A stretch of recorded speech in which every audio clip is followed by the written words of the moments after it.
আল্লাহ নবী সাল্লাল্লাহু আলাইহি সাল্লাম বলেন, কোন বান্দা যখন গুনাহ ছেড়ে দিয়ে তওবা করে আল্লাহর দিকে ফিরে আসে, আল্লাহর কসম নবী বলেন আল্লাহ তাআলা সবচেয়ে বেশি খুশি হন।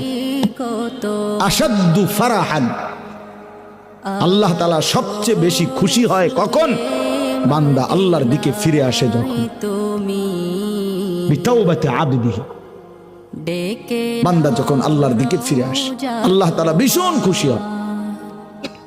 গুনার নাফরমানের জিন্দেগি ছেড়ে দিয়ে আল্লাহর দিকে যখন ফিরে আসে, আল্লাহ তাআলা তখন 7 আসমান সাজিয়ে দেয়, ফেরেশতাদেরকে বলে আসমান সাজিয়ে দাও, জান্নাত সাজিয়ে দাও। ফেরেশতারা 7 আসমান জান্নাত সাজাইয়া ফেরেশতারা জিজ্ঞেস করে, মাওলা আসমান কেন সাজাইলেন, জান্নাত কেন সাজাইলেন? তো আল্লাহ তাআলা বলে আসলাহাল আবদু মাওলাহু, শোনো আজ এক গোলাম